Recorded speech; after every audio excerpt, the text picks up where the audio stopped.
Bien, buenas noches a todos. Desde la sección de Ciencias de la Salud del Ateneo de Jerez os damos la bienvenida y hemos decidido en el grupo de tener unas secciones relacionadas con la patología o enfermedades del aparato genitourinario. Las secciones van a ser dos, una dedicada al varón, que es la que hoy vamos a tratar, y ya en enero o febrero, posiblemente en enero, se repetirá con la patología genitourinaria en la mujer, ¿vale? Muy posiblemente será una ginecóloga la que vendrá a ofrecernos la visión de este tipo de enfermedades o patologías. Como sabéis, la importancia de un problema médico siempre se dimensiona según sus datos de prevalencia o incidencia.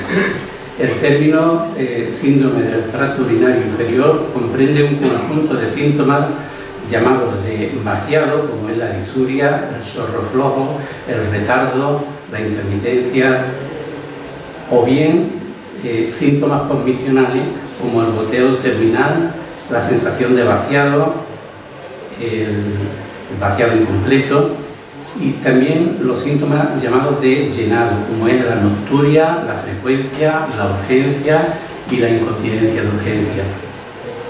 El término hiperplasia prostática fue propuesto tras la observación de que los síntomas de vaciado no eran consecuencia de una única obstrucción uretral. También podía serlo por deterioro de la capacidad contráctil de un músculo que se llama el detrusor. Además, se comprobó que las mujeres tenían síntomas similares sin tener, lógicamente, patologías prostáticas. Por lo tanto, la obstrucción ni era específico de la enfermedad ni tampoco exclusivo del sexo masculino.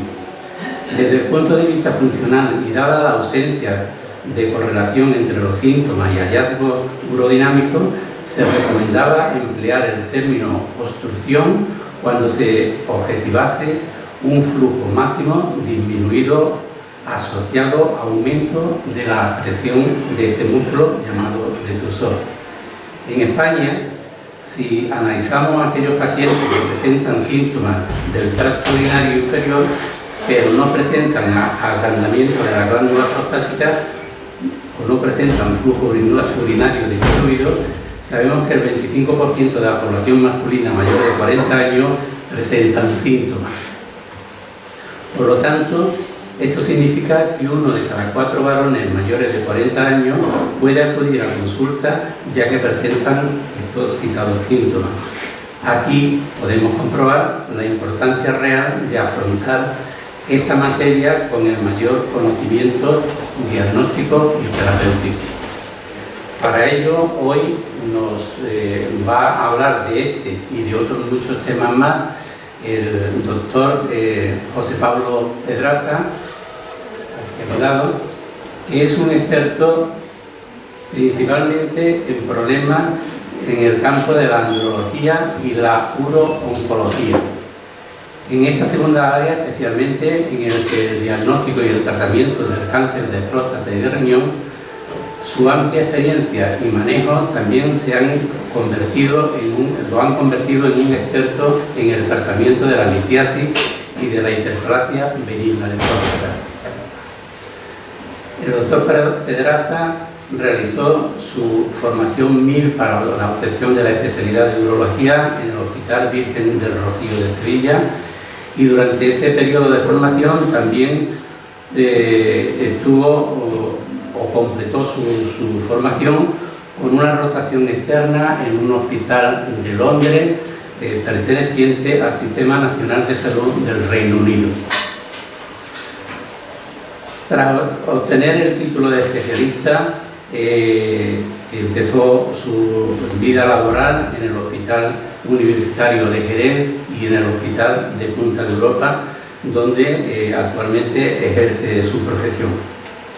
Es a partir de ese momento cuando asume el cargo de jefe de sección de urología de ambos hospitales. En la actualidad se dedica al campo de la andrología y a la uro-oncología, donde trata y diagnostica el cáncer de próstata. Finalmente también trata la litiasis urinaria y la hiperplasia benigna de próstata. Se está doctorando en biología molecular, biomedicina e investigación clínica por la Universidad de Sevilla. Es máster a título propio en el abordaje multidisciplinar del cáncer de próstata por la Universidad Complutense de Madrid. Es experto universitario en hiperplasia benigna de próstata por la Universidad Alfonso X de Sabio. Es máster universitario oficial de cirugía de mínima invasión urológica avanzada por la Universidad de Extremadura. Máster también a título propio en integración y resolución de los problemas clínicos en medicina por la Universidad de Alcalá de Henares.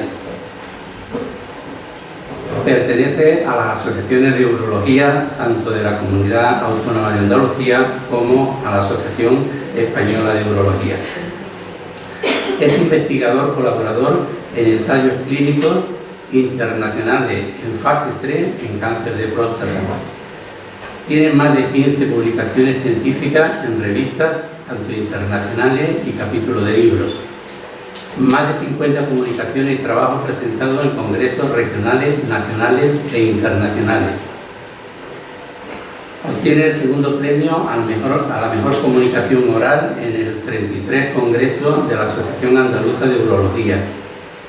Es premio al mejor póster en cáncer de riñón de la segunda reunión nacional virtual del Grupo de Urología Oncológica. Tiene el primer premio al mejor póster en el 32 Congreso de la Asociación Andaluza de Urología. Y ya, por no cansaros, porque creo que el hombre no duerme, solamente estudia y trabaja, es premio Julián Gutiérrez de Toledo a la mejor comunicación oral presentada en el 87 Congreso Nacional de Urología. Y sin querer cansar más a la población, creo que tu currículum es súper amplio. Te agradecemos mucho tu presencia y damos paso a tu comunicación. Muchas gracias.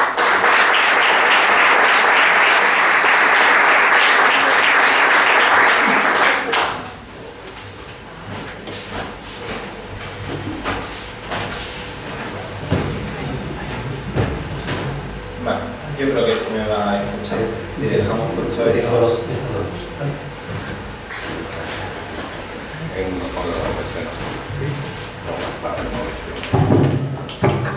¿Se escucha bien o...? Perfectamente.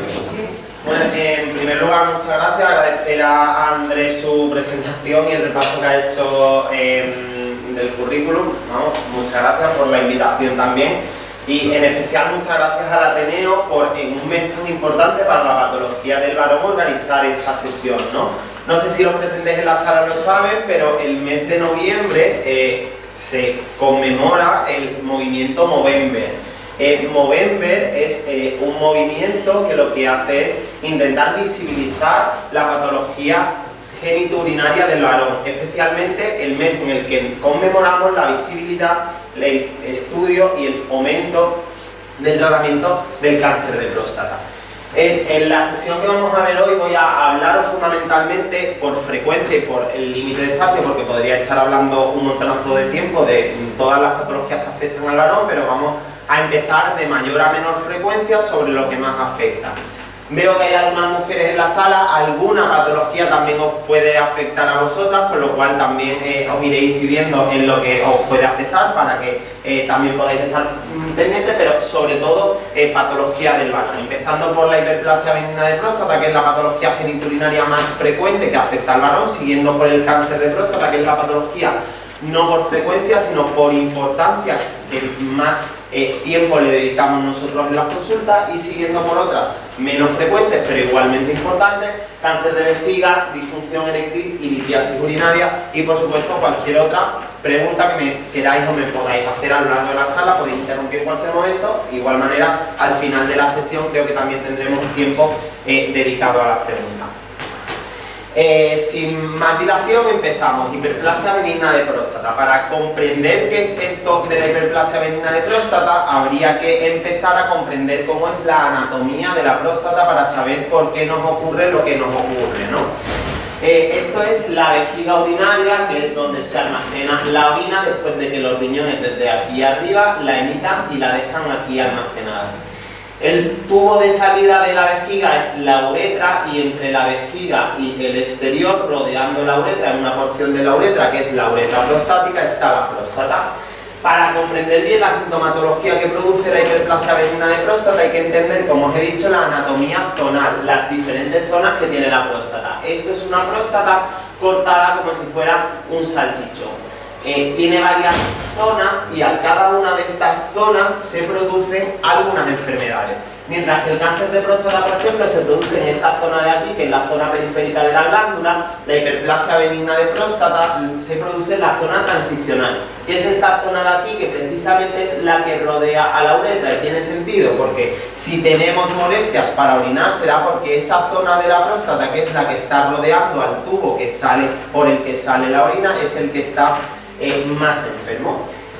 ¿Es importante? Sí, como decíamos y como decía Andrés previamente. ¿Por qué es importante? Porque es muy frecuente, es la patología más frecuente del aparato genitourinario del varón y produce afectación en la calidad de vida de los pacientes por encima de 60 años en hasta un 43%, o sea, casi la mitad de los varones por encima de 60 años nos cuentan en la consulta que su calidad de vida se ve mermada porque tienen síntomas de este tipo. Y si nos vamos a estudios que se hacen en autopsia, cuando los pacientes se mueren y hacemos un análisis al microscopio de la próstata, se determina que en pacientes de más de 50 años hay evidencia al microscopio de que hay hiperplasia benigna de próstata en más de un 50% de los casos. Pero es que si nos vamos a los estudios de pacientes mayores de 90 años, se dispara la incidencia de hiperplasia benigna de próstata casi un 90%. O sea que esto nos va a tocar a todos, porque esto es un fenómeno del envejecimiento. La próstata engorda porque el varón envejece. No implica ninguna patología. La patología viene determinada en función de las consecuencias clínicas que produzca ese aumento de volumen prostático. ¿Es importante? Sí, porque de este aumento del volumen prostático pueden venir derivadas un montón de complicaciones, que son las que nosotros en la consulta y vosotros con una detección precoz y una consulta adecuada podemos o queremos intentar evitar que aparezcan. ¿Qué puede ocurrir si la enfermedad de la próstata avanza, no ponemos ningún medio para remediarlo? Pueden aparecer síntomas muy graves, puede afectar la calidad de vida, pero pueden aparecer patologías que necesiten tratamiento, incluso tratamiento quirúrgico con cirugía. Piedras en la vejiga, que no seamos capaces de orinar si no es a través de una sonda, que tengamos muchas infecciones de repetición, que estemos sangrando constantemente y repetidamente a través de la orina, o que, como decía, necesitemos tratamiento quirúrgico. Los síntomas que nos van a ayudar a identificar que quizás estemos empezando a tener o a padecer problemas de la próstata son estos que tenemos aquí. Cuando la próstata engorda de tamaño tenemos tres tipos de síntomas. El primero y más evidente son los síntomas de vaciado. Son síntomas que se producen porque la vejiga no es capaz de vaciar la orina. ¿Por qué no es capaz de vaciar la orina? Porque la próstata obstruye a la uretra, es decir, es mecánica pura. Tenemos un tubo que está siendo atascado por la próstata que está aumentada de tamaño. Presión hacia aquí y la orina va a bajar con mucha dificultad. ¿Qué síntomas son los que tenemos si ese tipo de síntomas aparecen en nosotros? Como decía antes Andrés también, chorro débil. El chorro ya no va a tener la fuerza que tenía antes, el chorro va a ser finito, delgado. Hay veces que incluso es entrecortado, que no orinamos de una vez, sino que orinamos, tenemos que parar. Muchas veces cuando vamos al baño no orinamos de entrada de momento, sino que hay que esperar un rato para empezar a orinar. Incluso hay que hacer esfuerzo, hay que apretar con la barriga, hacer presión para que seamos capaces de que salga la orina, o hay goteo al terminar de orinar. Todos esos síntomas son consecuencias de que la próstata está obstruyendo y se producen cuando la vejiga está en fase de vaciado de la orina. La vejiga intenta apretar para vaciar la orina, no puede porque se encuentra una resistencia por la obstrucción de la próstata y aparecen estos síntomas.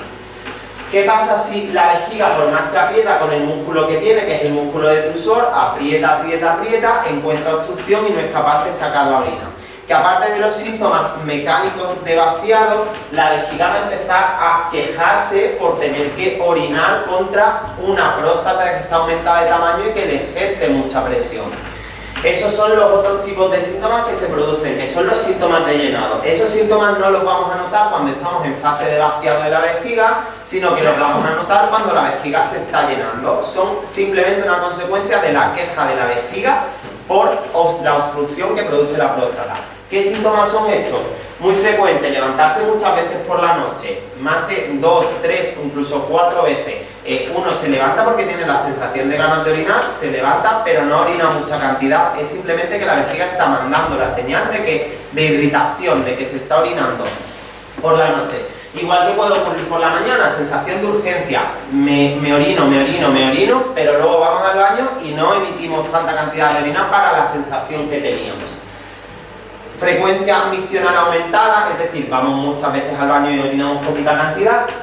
O incontinencia urinaria, muchas veces en los episodios de urgencia, de me orino, tengo que salir corriendo, hay veces que hay algún escape de orina.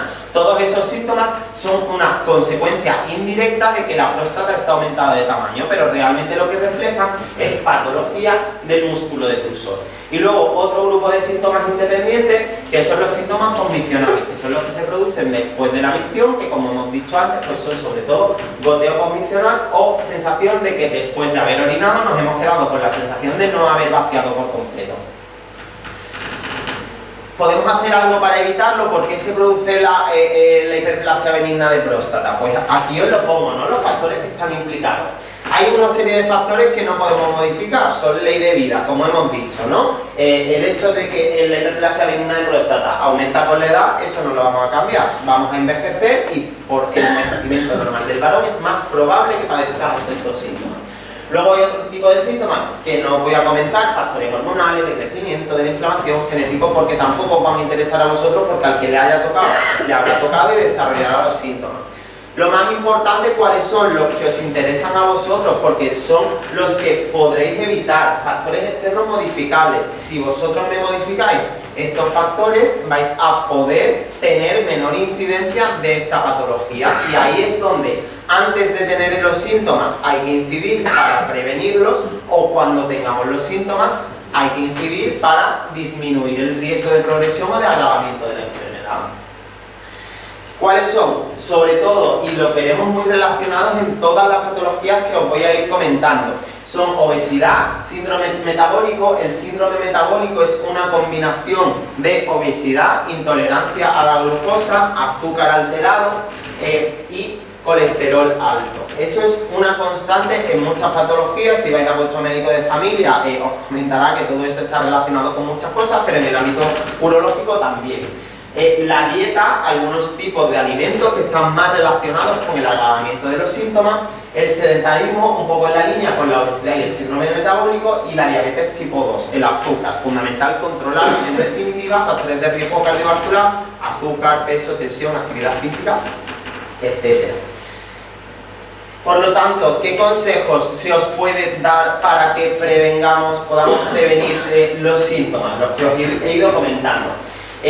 Por ejemplo, disminuir la ingesta de líquidos en circunstancias concretas. Esto no va a alterar los síntomas, pero puede mejorar vuestra calidad de vida. Es decir, si nosotros tenemos más sensación de ganas de orinar por la noche, pues a partir de las 8 o 9 de la noche sería bueno que limitáramos la ingesta de líquido para que por la noche no se produjera mucha orina, que os incomodase y os rompiera el sueño a la hora de descansar. Si vamos a salir o vamos a hacer un viaje, igual, intentar no abusar del líquido en ese momento, porque entonces vais a estar más incómodos. Va a haber que buscar continuamente cualquier baño, parar por las sensaciones que vamos a tener. Moderar lo que os decía, algunas comidas, cafeína y excitantes, malo, agravan los síntomas. Alcohol, igual. Comidas picantes y sazonadas, igual, ejercen un efecto irritativo que empeora los síntomas. Facilitar la expulsión de la orina uretral después de orinar para prevenir el goteo, es decir, facilitar que salga toda la orina de la uretra, porque si no, cuando nos volvemos a poner el calzoncillo sale el goteo tan incómodo y ya estamos mojados, ¿no? Muchas veces cuando se orina de pie se baja uno el calzoncillo y el elástico del calzoncillo comprime mucho la uretra, de tal manera que cuando uno se vuelve a subir el calzoncillo el elástico se relaja y que el elástico ejercía presión y sale orina que quedaba retenida por el elástico. Intentar orinar relajado para no tener el escape posmiccional. Revisar los horarios a los que se toman determinadas medicaciones. Muchos pacientes toman mucha medicación, medicamentos que aumentan el volumen de orina, diuréticos para la tensión, diuréticos para gente que padece del corazón. Si los tomamos por la noche, pues esa medicación me estará haciendo su efecto durante la noche y a lo mejor os hace levantaros más. Prevenir el estreñimiento también, ejercicio físico regular y disminuir el peso, en fin, un montón de cosas que os pueden ayudar, como decía, a mejorar los síntomas. Si con esto no es suficiente, aunque esta debería de ser una base que todo paciente que tuviera esto debería cumplir, si con eso no hemos cumplido o no estamos satisfechos con la manera que tenemos de orinar, los urólogos os podemos ofrecer algunos tipos de tratamientos médicos en los que tampoco voy a entrar muy detalladamente, pero igual que os decía que hay varios tipos de síntomas, tenemos medicación específica para tratar cada uno de los síntomas, ¿no? Si uno tiene síntomas de vaciado, pues tenemos algunos tratamientos que podemos administrar específicamente para esos síntomas. Si el paciente se queja más de síntomas de llenado, pues tratamos con otro tipo de medicaciones, estos de aquí arriba. E incluso pacientes que se quejan de los dos tipos, tenemos en el mercado medicamentos, pastillas que combinan dos de estas medicaciones para que en un solo comprimido podamos tratar y atacar los dos tipos de síntomas. ¿Qué pasa si damos estas dos medicaciones, estamos en medicación, un solo tratamiento, ponemos incluso dos tipos de tratamiento y seguimos orinando muy mal? O desarrollamos complicaciones como las conté al principio, mucho sangrado, muchas infecciones, algunas piedras en la orina, los riñones se empiezan a resentir y empieza a haber deterioro de la función renal por culpa de la próstata. Entonces hemos agotado el tratamiento médico y, por desgracia, pues habría que pasar al tratamiento quirúrgico, el siguiente escalón. Inconveniente del tratamiento quirúrgico, bueno, hay que pasar por un quirófano, eso no le gusta a nadie. Ventaja, generalmente los resultados suelen ser mejores porque uno va a orinar mejor y encima muchas veces no tiene que estar tomándose una pastilla todos los días.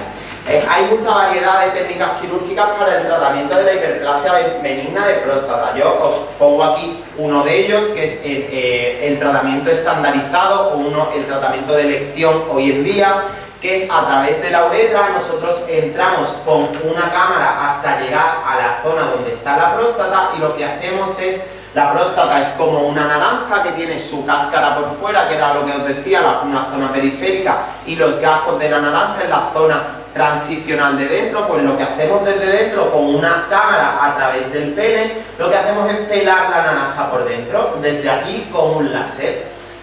Pelamos los gajos de la naranja y los introducimos en la vejiga y luego los trituramos con un aparato, de tal manera que la vejiga del paciente pasa de estar obstruida porque tenía toda esta zona de la próstata fluyéndole a haberle eliminado todo esto para que la orina pase sin dificultad.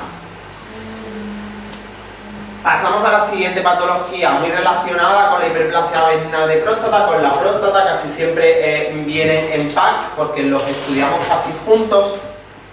El cáncer de próstata. Importancia del cáncer de próstata, por supuesto. Estos son datos que publica anualmente la Sociedad Española de Oncología Médica, son datos de este año 2023. Vemos incidencia. Incidencia significa los casos nuevos de cáncer que nosotros diagnosticamos, casos nuevos de cáncer. Es decir, en 2023, de todos los casos de cáncer que hemos diagnosticado, en el varón, lo que más hemos diagnosticado ha sido cáncer de próstata. 29.000 casos. Pero además, por desgracia, en el varón, los datos de mortalidad los tenemos del año 2021, la mayoría de los pacientes que se mueren por cáncer, la mayoría de los varones que se mueren por cáncer, se mueren por cáncer de pulmón, cáncer de colon y cáncer de próstata. Son la primera causa de mortalidad, los tumores y específicamente en el varón, pulmón, colon y próstata. Las otras causas son enfermedades cardiovasculares y enfermedades infecciosas. Sin embargo, la supervivencia, lo que viven nuestros pacientes, mis pacientes con cáncer de próstata, se ha duplicado en los últimos 40 años. Y además, por suerte, aunque el cáncer de próstata es el primero en mortalidad, también es el primero en el que los urólogos hemos conseguido aumentar la supervivencia en los últimos 40 años más de un 90%. ¿Por qué ha pasado esto? Es muy frecuente, eso no tiene explicación, o sea, es así porque son datos objetivos, pero el por qué hemos aumentado la supervivencia sí tiene explicación. Tiene nombre además, que además lo conocéis todos cuando venís a la consulta, el antígeno prostático específico, el PSA. ¿Qué es eso? ¿Qué es el PSA? El PSA es una proteína específica del organismo, tiene su función igual que otras proteínas. Si yo me saco una analítica de sangre ahora mismo, yo tengo un valor de PSA que probablemente por mi juventud no sea patológico. El PSA es una proteína específica de la próstata que se encarga de la licuefacción del semen, de que el semen esté más licuado. Por lo tanto, todos los varones tenemos PSA en sangre porque tiene su función.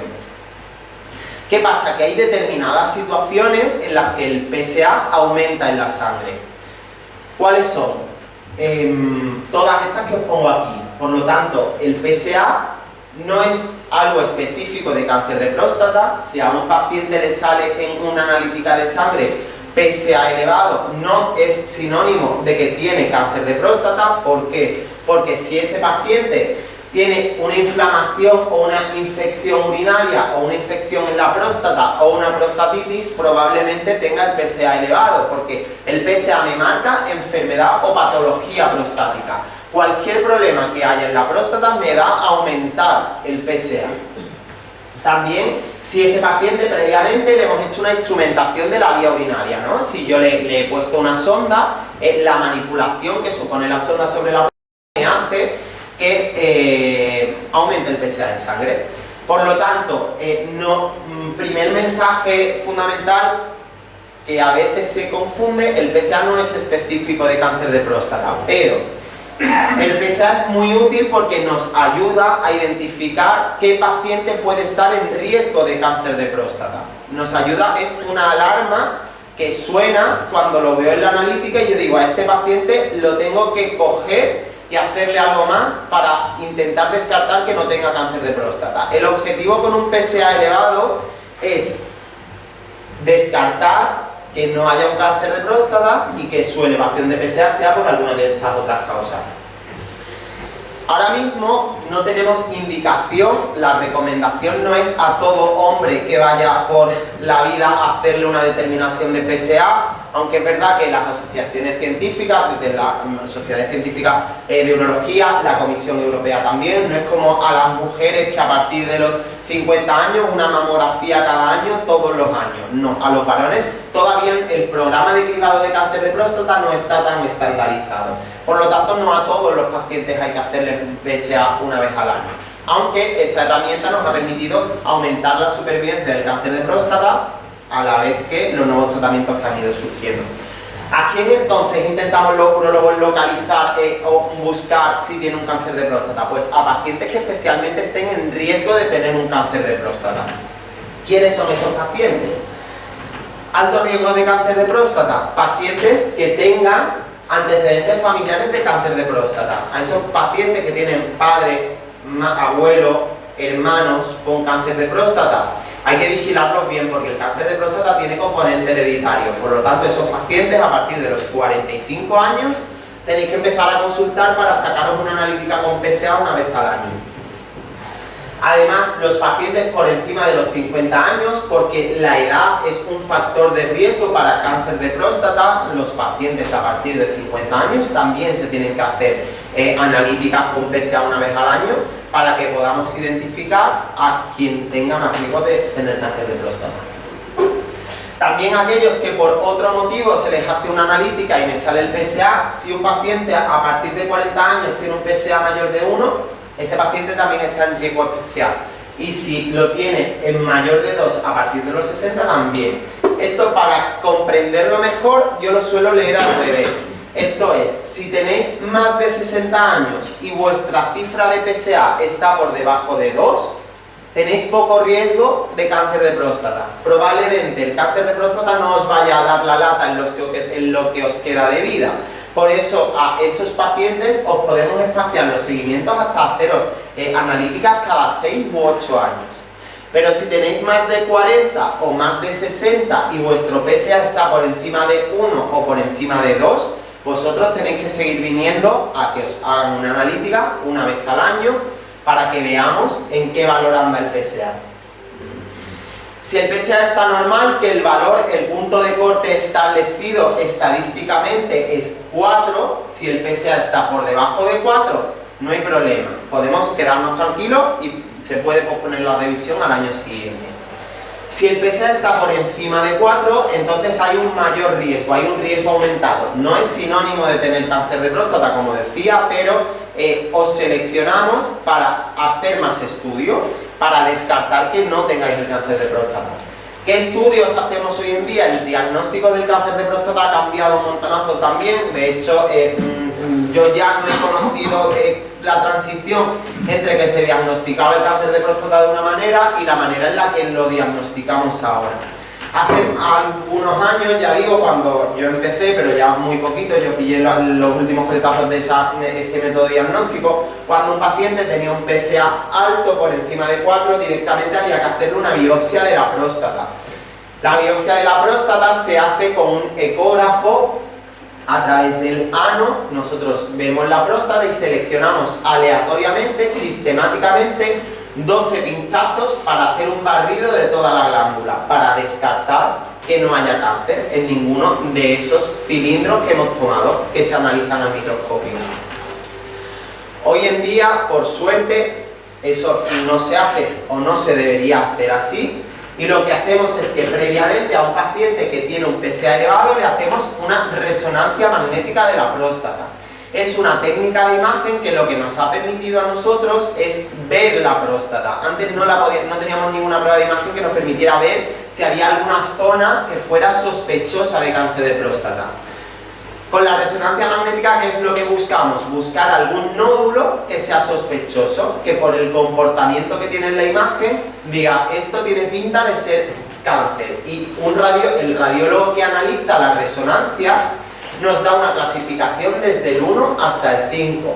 Si en la resonancia tenemos 1 o 2, igual que las mamografías de la mama, es un sistema que es igual. En la mama es el BIRATS, que va del 1 al 5, en la próstata es el PIRATS, que va del 1 al 5, 1 o 2 claramente benigno, con lo cual nos podríamos quedar tranquilos. El 3 es indeterminado, el radiólogo no se moja y somos nosotros los clínicos los que tenemos que decidir qué hacer con los pacientes.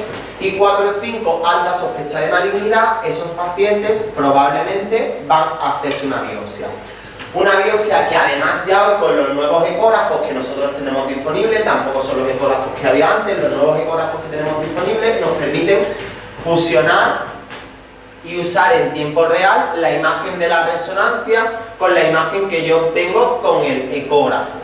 Yo fusiono las dos imágenes de tal manera que yo pincho y guío mi biopsia hacia el nódulo que el radiólogo me ha dicho previamente que es sospechoso, además de hacer un barrido de la próstata.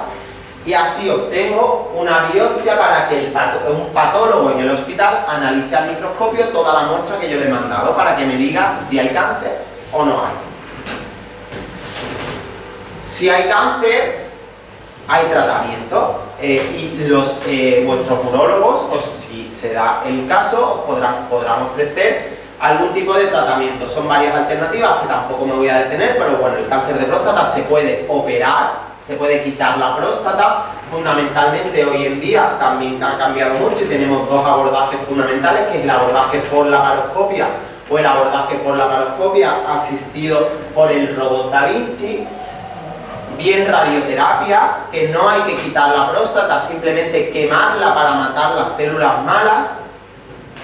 O bien hacer una vigilancia hay tumores de próstata que son clínicamente no significativos, es decir, que no van a provocar ningún compromiso de supervivencia en los pacientes. Y hay pacientes que si nos encontramos un PSA muy bajito con un cáncer de próstata de grado muy bajito, simplemente les ofrecemos hacerle un seguimiento en la consulta para no tener que enfrentarse a ninguno de estos tratamientos.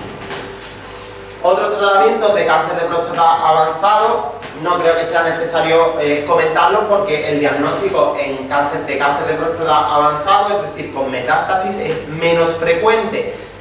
Es menos frecuente si los pacientes se hacen su seguimiento adecuado, como os comenté al principio, para intentar identificar a los pacientes en los estadios precoces donde la supervivencia es mucho más alta.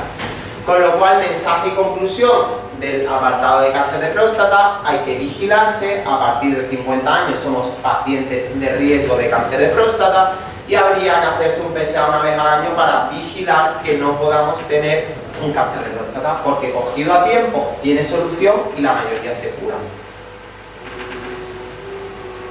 Segundo tumor, segundo cáncer en importancia en el ámbito urológico, y esto era lo que decía a las mujeres que tengo aquí en la sala, que el cáncer de vejiga también se da en la mujer, con lo cual todo lo que diga a partir de ahora también es válido para las mujeres que hay en la sala. Igual que os decía que el cáncer de próstata era el primero en frecuencia en el varón, el cáncer de vejiga es el cuarto en el varón. En la mujer no está dentro de los más frecuentes, es mucho menos frecuente el cáncer de vejiga en la mujer que en el varón, pero también se puede ver. ¿Cómo hacemos para identificar el cáncer de vejiga? El cáncer de vejiga no tenemos un marcador como el PSA. El cáncer de vejiga, el marcador que tenemos nos lo cuenta el paciente, porque viene a la consulta a contarnos que ha sangrado por la orina. Fundamental. Es un síntoma cardinal, la hematuria, sangre en la orina. Siempre, siempre, siempre sangre en la orina, hay que estudiarlo. Igual que antes os decía, el mensaje para el cáncer de próstata, en cáncer de vejiga el mensaje son dos, el segundo lo digo luego. El primero es que si uno sangra por la orina, hay que consultar. ¿Por qué se sangra por la orina? Porque el cáncer de vejiga, esto es una vejiga igual que esta, el cáncer de vejiga no es más que una proliferación, un pólipo, células anómalas que van formando un cuerpo extraño dentro de la vejiga. Al ser células anómalas que no tienen la estructura normal, tienen mayor facilidad para el sangrado. Por suerte, cuando uno sangra, se ve y podéis consultar. ¿Cómo hacemos el diagnóstico? Es más sencillo que en el cáncer de próstata porque también lo vemos. Nosotros lo que hacemos se puede ver en una ecografía, pero la confirmación siempre es verlo in situ. Tenemos aparatos hoy en día muy finitos como este, que lo que tienen es como una sondita muy fina que tiene una camarita con una luz en la punta. Lo metemos a través del pene del varón o de la uretra femenina y lo que hacemos, no sé si se verá bien, vemos la mucosa de la vejiga por dentro y si sois capaces de afinarme un poco aquí en la imagen, veis que aquí, todo esto de aquí es la vejiga sana, se ve lisa, sin ningún artefacto, todo bien, pero aquí hay como una medusa, como un coral, pues eso es el pólipo de la vejiga, eso es indicativo de que ahí hay un cáncer de próstata. Y para tratarlo, igual que en el diagnóstico metíamos una camarita a través del pene, pues ya en el quirófano, porque aquí sí hay que pasar por quirófano, sí o sí con una camarita que tiene, que se mete a través del pene, pero que tiene un asa de energía que lo que hace es raspar todo lo que hay dentro para cortarlo y mandarlo a analizar. Aquí veis cómo estaba esa medusita que os comentaba, y aquí ya hemos metido el primer corte y se ha quedado limpio. Pues quedaría dar otro corte un poco más a este lado para terminarlo de limpiar. ¿Podemos hacer algo para prevenir el cáncer de vejiga? Y este es el segundo mensaje importante en cáncer de vejiga. Sí, dejar de fumar. No sé si alguien fuma aquí, pero si fuma, que lo deje. El 50% de los casos de cáncer de vejiga están en relación con el tabaco. Todo el mundo sabe que el tabaco produce cáncer de pulmón, todo el mundo sabe un montón de cosas que produce el tabaco, Pero en el cáncer de vejiga no es tan conocido y está directamente relacionado. ¿Por qué? Porque los productos de la combustión del humo del tabaco, uno fuma, se produce una combustión de humo y se producen productos que son degradados y eliminados a través del riñón. Esos productos son productos cancerígenos que al filtrarse hacia la vía urinaria están en contacto con ella y pueden producir cáncer a todo lo largo de la vía urinaria, es decir, desde las tuberías del riñón hacia abajo y hacia la vejiga. ¿Por qué es más frecuente que se produzca el cáncer de vejiga que el de la vía urinaria? Simplemente una cuestión de tiempo. Esos productos cancerígenos están más tiempo en contacto con la vejiga porque la orina se tira más tiempo almacenada en la vejiga porque es un lugar de almacenaje. Los uréteres, los riñones son un lugar de tránsito, la orina se produce y baja rápido a la vejiga. Entonces el contacto, el tiempo que están en contacto es menor, pero en la vejiga se queda almacenada la orina durante un tiempo y los cancerígenos actúan más tiempo en la vejiga y por eso producen el cáncer de vejiga. Con lo cual los dos mensajes que os comentaba, dejar de fumar, fundamental. ¿Por qué? No solo para prevenir el cáncer de vejiga, porque si a uno le diagnostican cáncer de vejiga y sigue fumando, es más frecuente que el cáncer se reproduzca y progrese en los pacientes que fuman con respecto a los que no fuman. Otros factores de riesgo del cáncer de vejiga son mucho menos frecuentes, algunos químicos de las industrias textiles, pinturas, metalurgia, eso es mucho menos frecuente. Fundamental y simplificando, que es lo que yo quiero, mensajes claves que queden claros a toda la población: dejar de fumar y si hay sangre en la orina hay que consultar. Pasamos a la tercera o cuarta ya patología que íbamos a ver, la disfunción eréctil. La disfunción eréctil es la incapacidad de mantener una erección que permita una relación sexual satisfactoria. ¿Le pasa a mucha gente esto? Pues en un estudio estadounidense, entre 40 y 70 años, hasta el 52% de los varones declararon tener algún grado de disfunción eréctil. Leve o moderada la mayoría de las veces y grave solamente un 10%. En un estudio en España, hasta el 20% de los pacientes entre 25 y 70 años refería que tenía disfunción eréctil. Las causas de la disfunción eréctil son enormes, esa tabla que os pongo ahí porque casi cualquier cosa puede producir disfunción eréctil. Medicamentos, enfermedades concomitantes, que uno tenga, traumatismo, infecciones, pero como siempre vamos a identificar algo clave que podamos hacer de manera práctica, y es que si vemos aquí, igual que os decía antes, las principales causas de disfunción eréctil, la principal causa de disfunción eréctil es la de causa vascular. La de causa vascular, la que se produce porque al pene no le llega la sangre necesaria para producir la erección. La erección no es más que un aumento del volumen de sangre que le llena al pene, el pene se llena de sangre y eso es lo que consigue la rigidez y la dureza. ¿Qué pasa si los vasos sanguíneos del pene están dañados? Pues que si nuestra tubería está dañada no nos va a llegar un caudal de sangre suficiente como para llenar de sangre todo el cuerpo, los dos cuerpos cavernosos del pene para obtener una erección satisfactoria.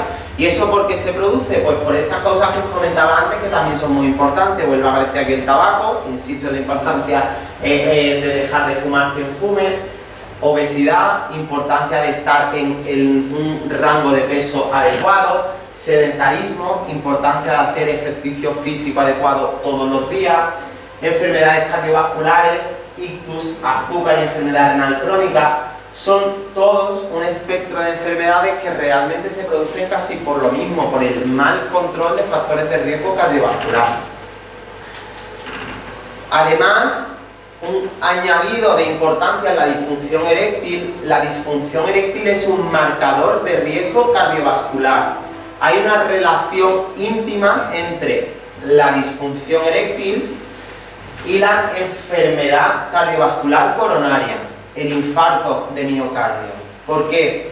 Porque los vasos sanguíneos del pene son muy pequeñitos y los del corazón un poco mayor. Si a un paciente le empiezan a fallar los vasos sanguíneos del pene que se encargan de la erección, quiere decir que ese paciente ya está empezando a quejarse de que su salud cardiovascular, sus vasos no están en el mejor estado. Y si han empezado con los más chicos, ese deterioro seguirá hacia vasos sanguíneos más grandes y más importantes. En este caso los del corazón, pero también los del cerebro. Y podemos, y decimos, y eso está claramente relacionado y demostrado, que es una manifestación precoz de enfermedad cardiovascular. De ahí la importancia del urólogo, de decirlo y de comunicarlo, porque el paciente que tenga disfunción eréctil quiere decir que su salud cardiovascular se está viendo deteriorada, y las consecuencias de la erección en términos de mortalidad, supervivencia, realmente no son nada, porque nadie se va a morir de disfunción eréctil, pero las consecuencias clínicas que puede tener un infarto de corazón o un infarto o un accidente cerebrovascular sí que son más importantes y más graves. De ahí la necesidad de concienciación.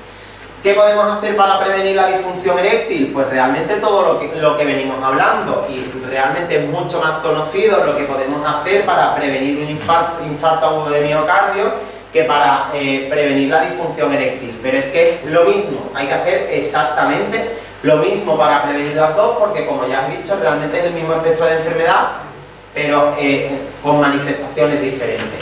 Por lo tanto, hay que cuidar los factores de riesgo cardiovascular: colesterol, tensión arterial, azúcar, ejercicio físico, el peso, el café y el alcohol, la tensión, el estrés, todo eso que es muy conocido por la sociedad en general, que viene bien al corazón, a la salud cardiovascular, también le viene bien para prevenir la disfunción eréctil.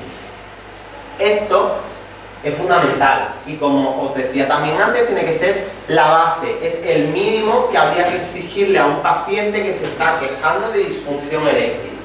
Porque por mucho que yo le pueda poner un tratamiento con una pastilla para mejorar la erección, si no cumplimos este mínimo, los efectos de la pastilla no van a ser tan deseados o los mejores.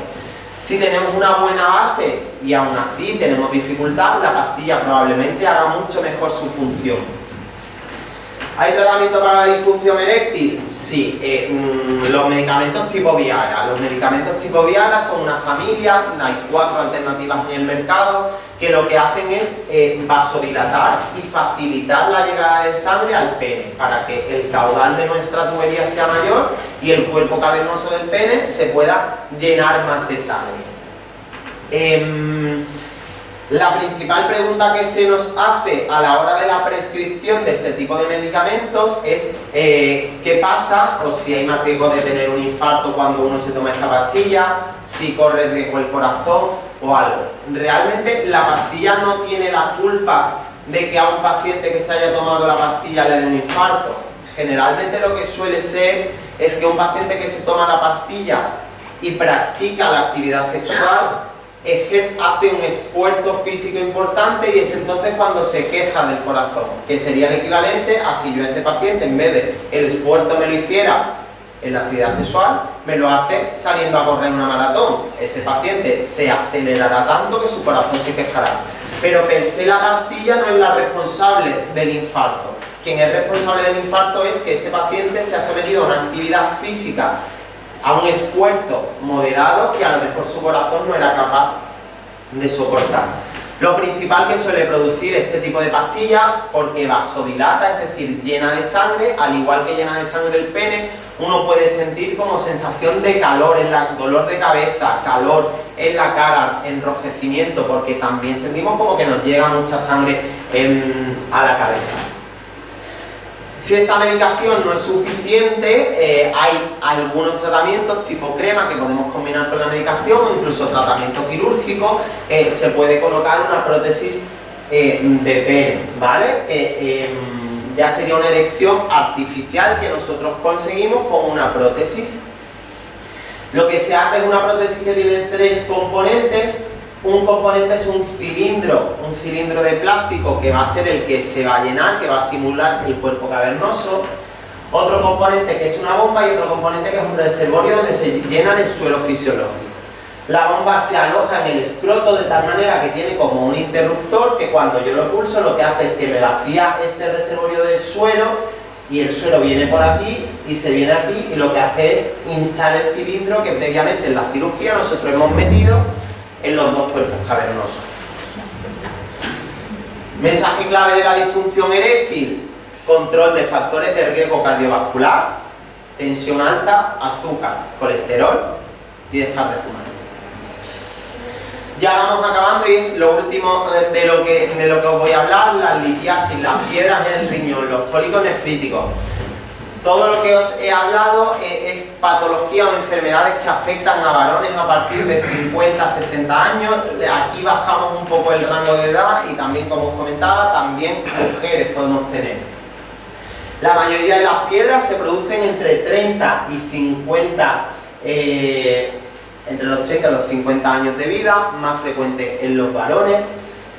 Y por definición, las piedras en el riñón, quien tiene piedras en el riñón se le suele reproducir. Es una enfermedad con alta tasa de recurrencia. El que padece cólicos tiene mayor tendencia, sus riñones tienen mayor tendencia a producir piedras, y eso es lo que explica la recurrencia.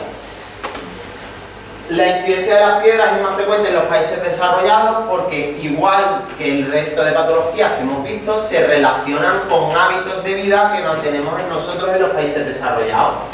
Factores cardiovasculares, obesidad, diabetes, estilos de vida poco saludables, dietas que ahora veremos que pueden favorecer la producción de litiasis.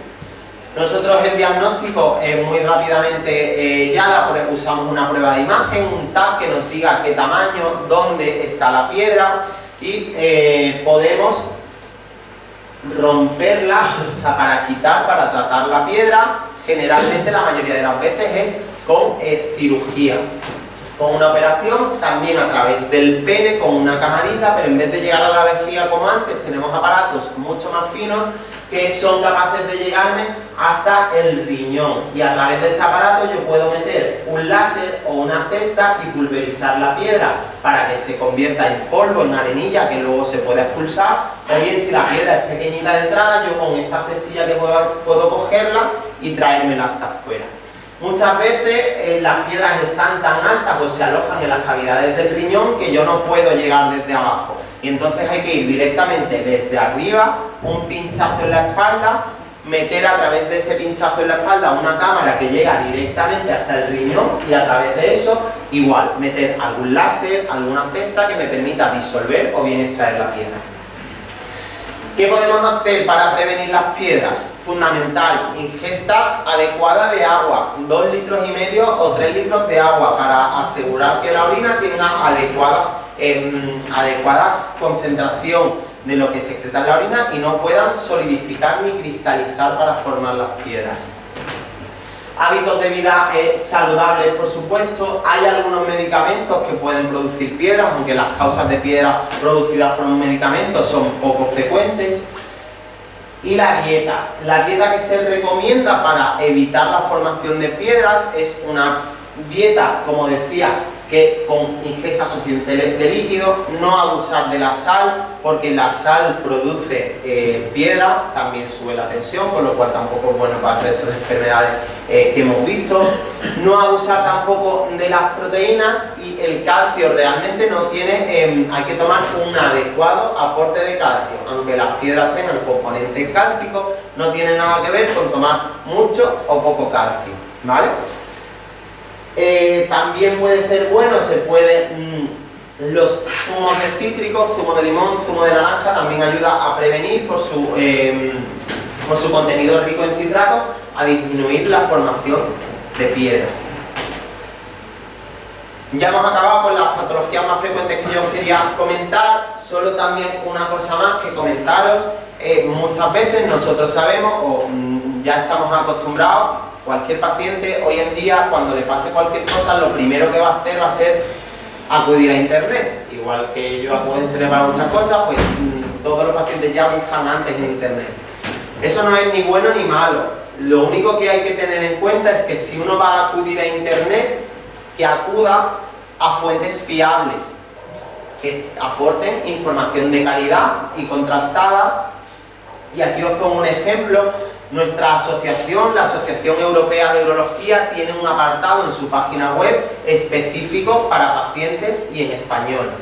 Pues este es un ejemplo de información para pacientes en internet que está adecuadamente contrastado y es fiable y tiene un montón de apartados de tipos de tratamiento, tipos de enfermedad, muchas cosas que se pueden consultar muy claro con esquemas e información de calidad. Y ante cualquier duda, acudir al urólogo a consultar cualquier cosa. Pues muchas gracias.